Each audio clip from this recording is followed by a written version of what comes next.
This is Andrew's Automotive Archaeology. We are back with tote number 18 from the Phillipson Ford buyout, which occurred last July. It was a Ford dealer that closed in the early 2000s, 2001, 2002, something like that, and basically sat empty for almost 20 years with all the stuff in it. I think it was 2 stories, and they moved everything up, all the parts and everything up to the 2nd floor, and then just last year they needed the space, and so they emptied it out. And it's all sitting in my garage. So where's this Tote 18? And I just grabbed one off the pile, and I'm just gonna go ahead and get started here.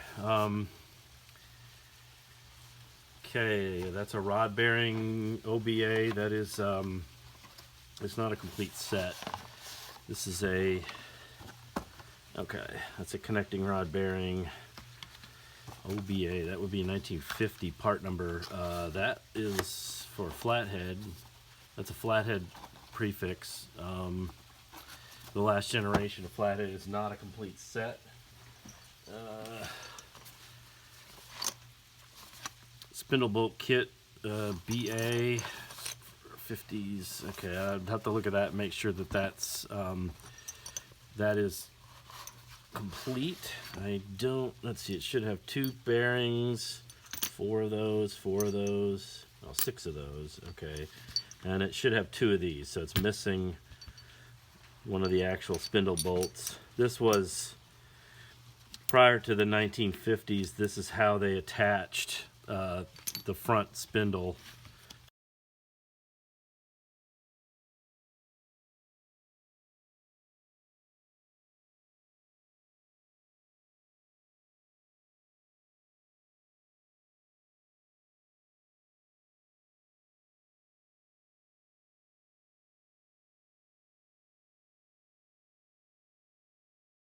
to the control arms, and it's done differently now. But this was a pin that slid through, and these were the bushings that it rode on, and then had the bearings and everything in there. And it's an obsolete method, but they're still around, so people want them if it's complete.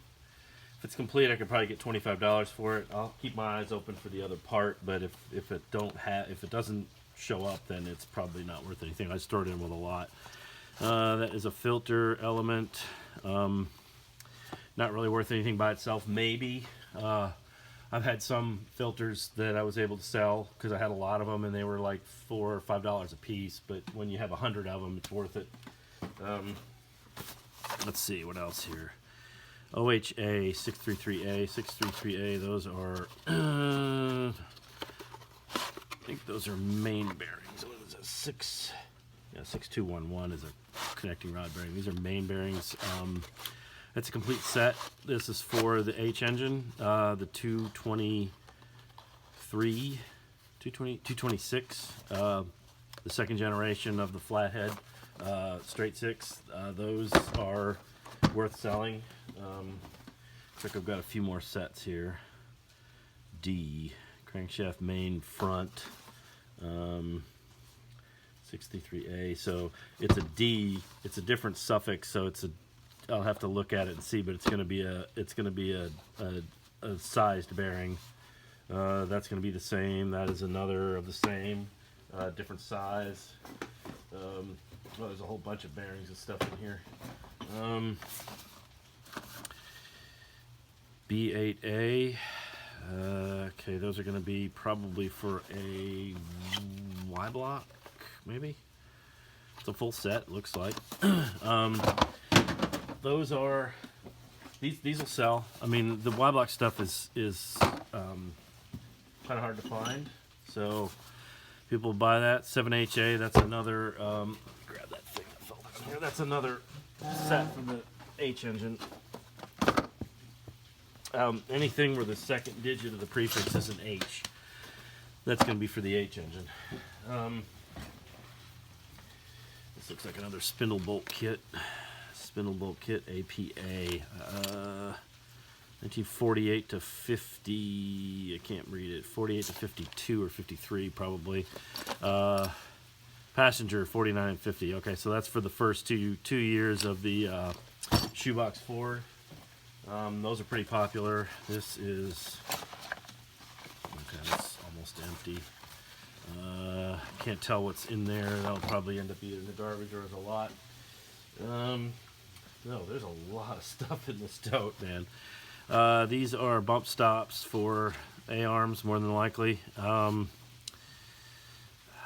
hard as a rock. It's probably not likely to... I don't have the AD3020B. I'll check them out. They might be, you know, if it's not reproduced, somebody will be interested in it. Oh, this is interesting. What do we got here?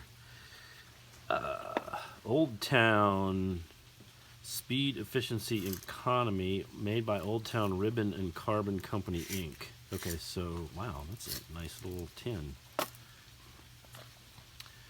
Fine quality typewriter ribbon. And there's a ribbon in there. Looks used. Typewriter ribbon. That's something this generation of people have no idea about. These are in really good shape. You know, this is it's not automotive related stuff, but you know, there's a collectors like this kind of stuff if it's, especially if it's in good shape, and this appears to be in pretty good shape. So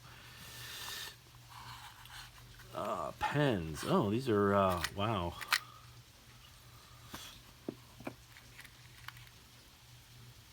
Oh wow, these are old. Holy mackerel.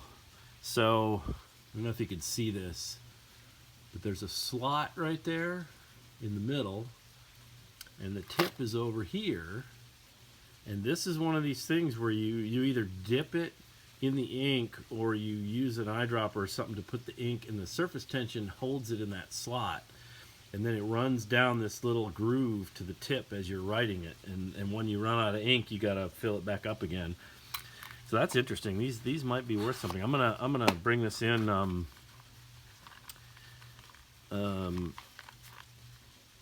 Check these out. They're in good enough shape that they may be worth something. You know, non-automotive collectors. So I'll put that aside. Those are interesting. Okay, what do we got here? It's a Moog K66. It's a suspension part. I don't know.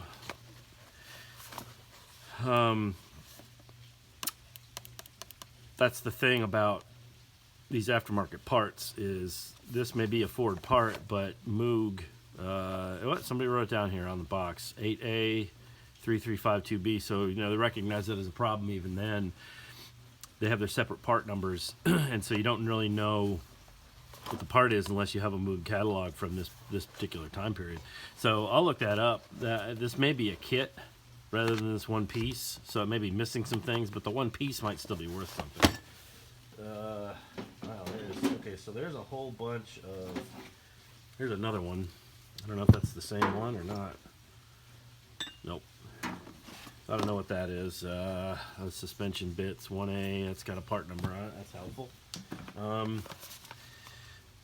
Horn, oh, okay, here's another one of these. I think, is this the same one or slightly different? Okay, that's the same one. This one's not in as good a shape. It's got some bubbling in the paint right there, so this will probably be maybe $50. I'll take a significant amount of money off for that issue. Empty box. Okay, that's a tie rod end. B2A for 52 Ford.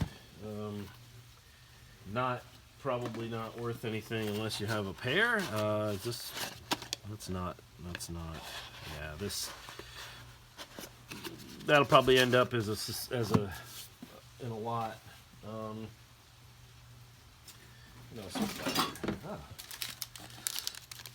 Oh, okay.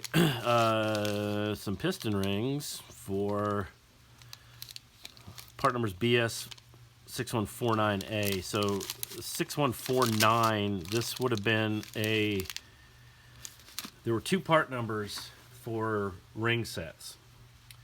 There was a 6148 and a 6149. The 6148 was a complete set, a complete engine set.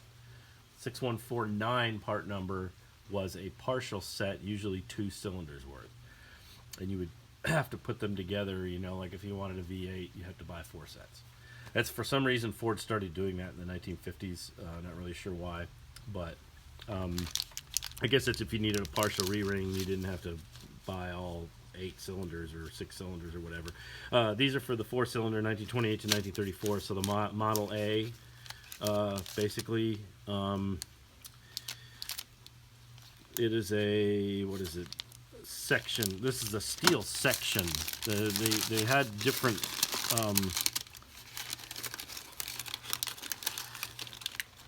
They had these things called steel sections that they put in the sets, and the normal is the cast iron ring and the expander, which they would put behind it, which would help the ring to expand to the cylinder wall. That's what this is.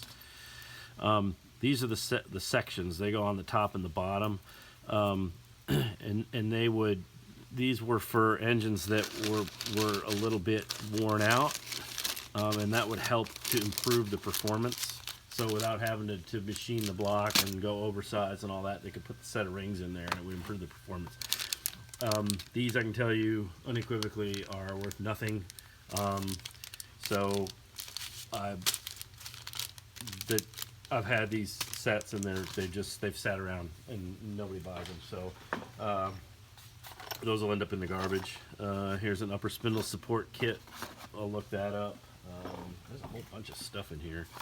Not sure what this is. FAH or FAA 11572A. This looks like a switch socket. Huh, not sure what that is. I'll have to look that up.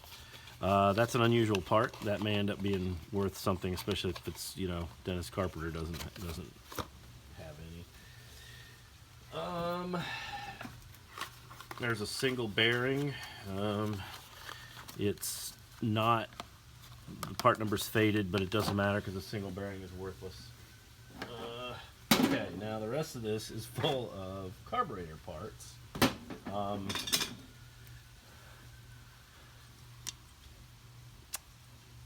Depending on what it is, these parts could be worth something, especially as a lot. It's just there's, you know, because there are people who rebuild these, and these would be valuable cores. This one, is this it's a 1. Oh, there's a tag on there. It's a Holly. 2108, 2100. No, what's that say? Yeah, Holly 2100. I'm not sure offhand what that goes to, but you know, again, carburetor parts usually worth something.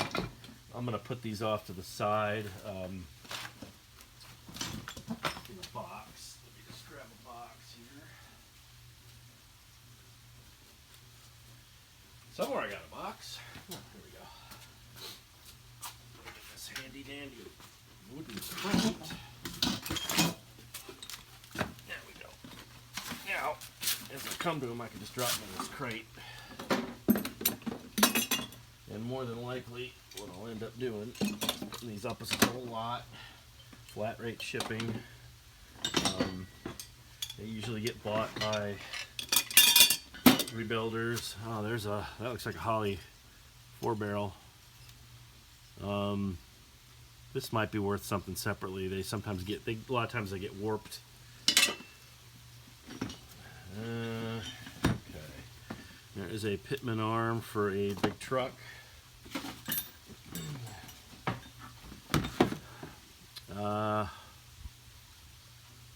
C1AA, I don't know, is it power steering? Might be a power steering hose. Yeah, the thing about these is the rubber ages, so they may not be, you know, they may be bad, I don't know. There's another one of those. These do not have a part number on them, so, well, wait, yeah, they don't have a part number on them, so those may be difficult to figure out.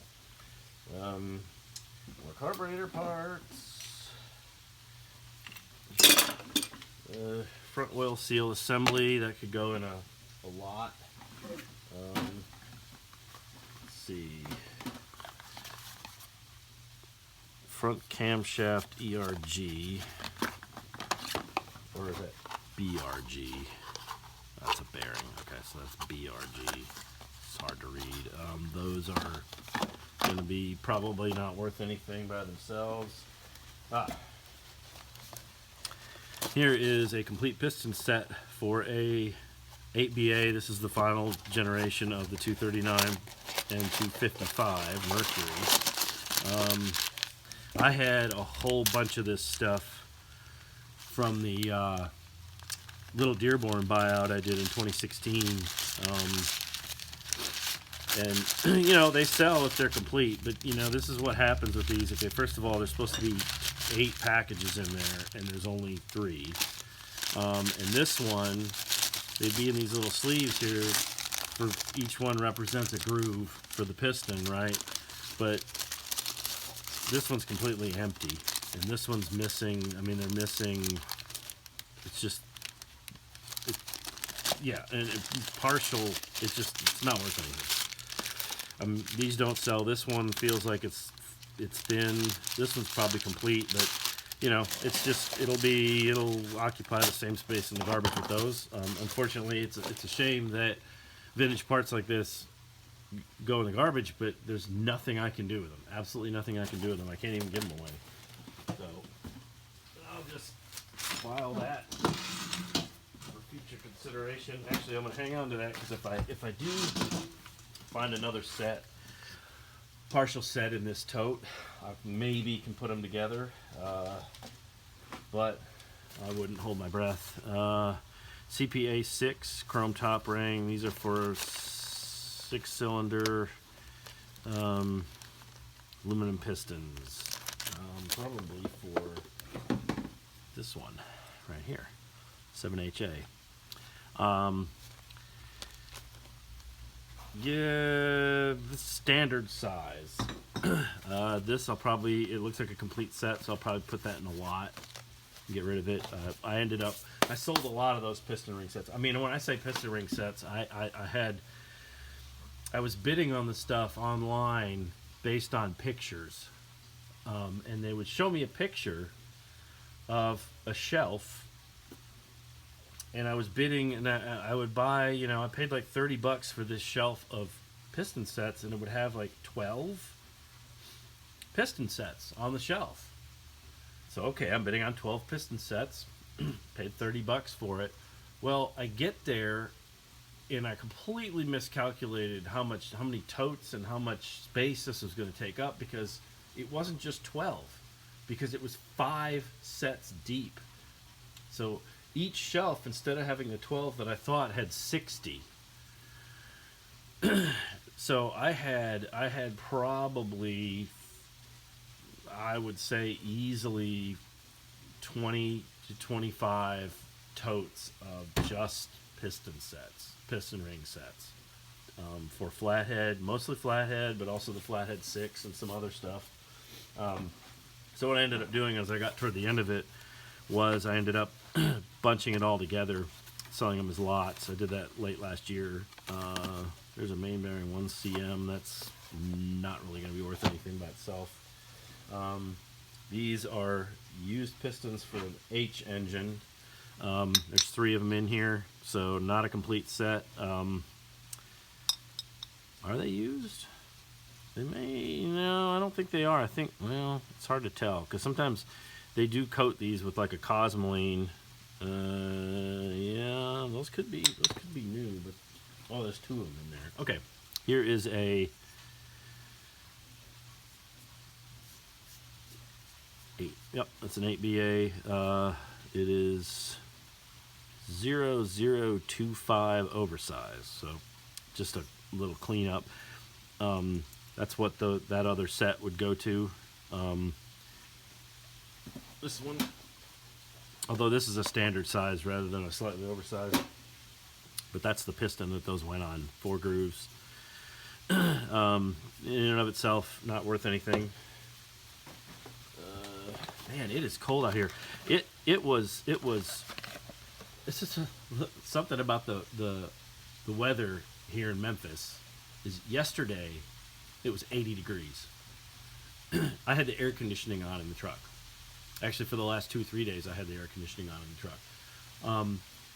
Today, it's 40 degrees and raining, and we're under a winter storm advisory for the rest of the day. It's unbelievable. We had the air conditioning on in the house because it was just getting hot, and it's like, that's, welcome to the South. You don't like the weather, wait a half hour, it'll change. One piece with attaching parts, C6VY. So V is, I believe that's a Thunderbird. It's a molding. I could probably make that out. I'm not sure. It looks like a corner fender molding or something. Yeah, the Thunderbird stuff sells. That's a pretty good piece. I'll see if I can find that and look it up. I may have to do some research, but the attaching parts look like they're in there. The box is not in very good shape, but they almost never are. So, what else we got here? More suspension bits. The box is half full, so I'm thinking that's a partial. That's going to end up as a lot. Okay, here is a broken set of 6211L. So this is connecting rod bearings for the 8BA, 30 thousandths undersized for the crankshaft diameter, and a standard rod diameter. So it's 1948 to 53, all B&R series flatheads. It's not a complete set. I see this a lot. What happens is, I need 1/2, so I'm going to go in and take it out of this one set, put it back in the thing, and it's like, okay, then the next guy's like, well, crap, I got this set that's missing a piece. That's completely useless. So that's what I'm faced with a lot of the times. And then this is a thing. So this just broke off in my hand. It's got the part number on it. So I'm going to stick this. I could recognize what this is, without the thing, but I'm going to stick that back inside because, we need that someday. Okay. Those will end up in a lot. That is, let's see. That's a bearing for a 223. That'll just end up in a lot because even as a complete set, it's not worth that much. There's so much of it out there. Okay, this is connecting rod bearing, standard blue, EAM. That's for a 6-cylinder. These might sell, if they're complete. I might just... there is a connecting rod. 8BA 6200. Okay, so this is for the flathead, 8BA flathead. That by itself is probably $30 to $40 off the top of my head. So that is worth putting up for sale by itself. That's a good find. Loose bearing. Ignition switch. These are always worth some money. Oh, okay. That's I saw that other one. That was the other one I pulled out and was looking at it. So I got 2 of these. Just have to find the other one in this pile. But I'll find that, put them together. Let's see if they're the same. They may not be. They may not be the same, but we'll see. We'll take them apart and find out. This is a water pump. C6DZ. Okay, so that fits Mustang, Bronco, Falcon, Meteor, Comet, E100, and P100. That fits the 144, 170, and 200 straight 6 engines. And again, those smaller engines do have their adherents. I do sell those parts, so you wouldn't think that something like that would be popular, but it is fairly popular, so I'll put that up by itself. I don't know what I'll get for it, but I'll have to do some research. Here's another main bearing liner, B8, 8BA, that's for the flathead again. 10 thousandths undersized. That can probably sell by itself. You know, bearing sets sell, sometimes they don't. It just depends on what it is. The flathead stuff and the H-engine stuff will sell pretty readily. But I may just put it all in one lot and get rid of it, because I'll probably get $50 or $60 for it without thinking twice. There's a carb spacer, I think.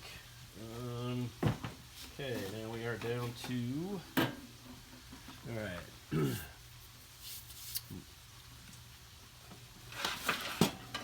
I am going to, I got a couple big things here, which I'm going to,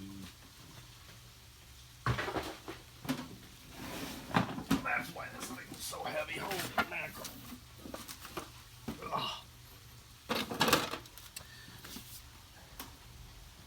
Oh, this thing's heavy too. Christ, oh God, Lord, okay. All right, I'm gonna put all this stuff away. Oh, here is a camshaft bearing rear intermediate.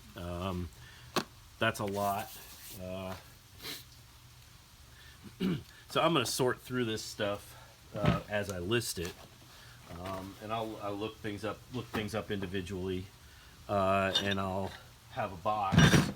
What I do is I just set a large flat rate box right next to me, and the stuff that I don't think I can get anything for individually, I will put up as a lot when the box gets full.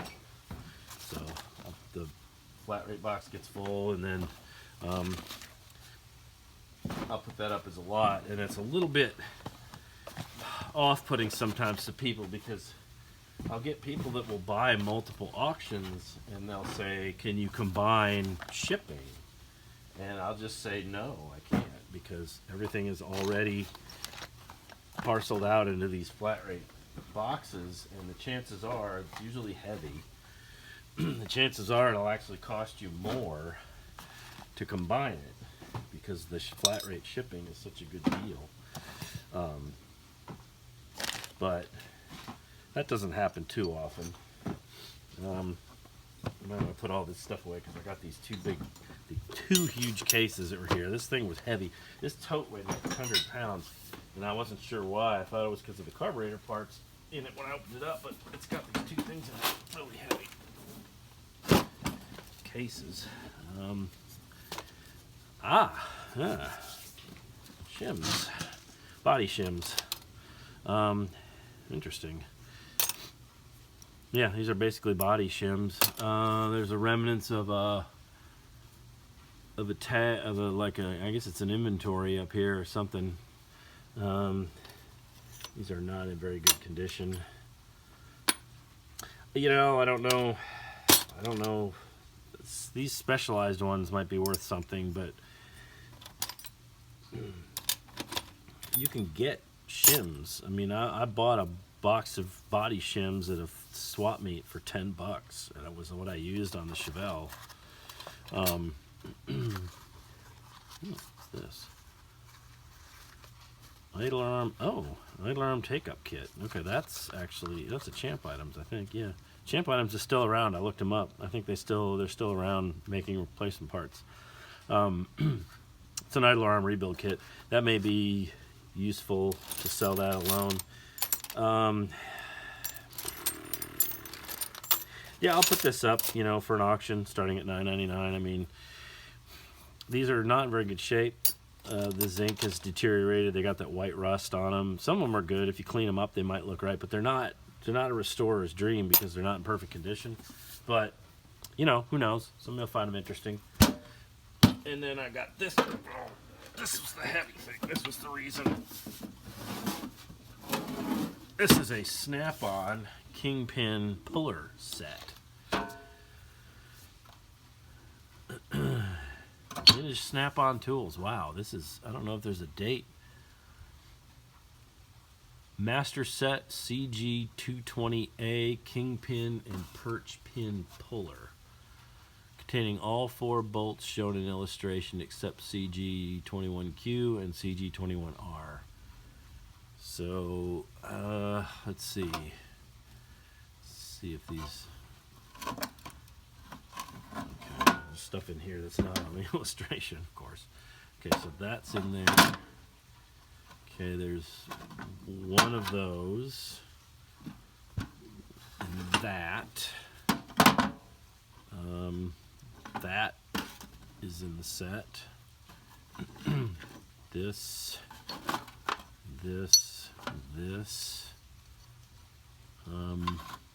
That's in the set.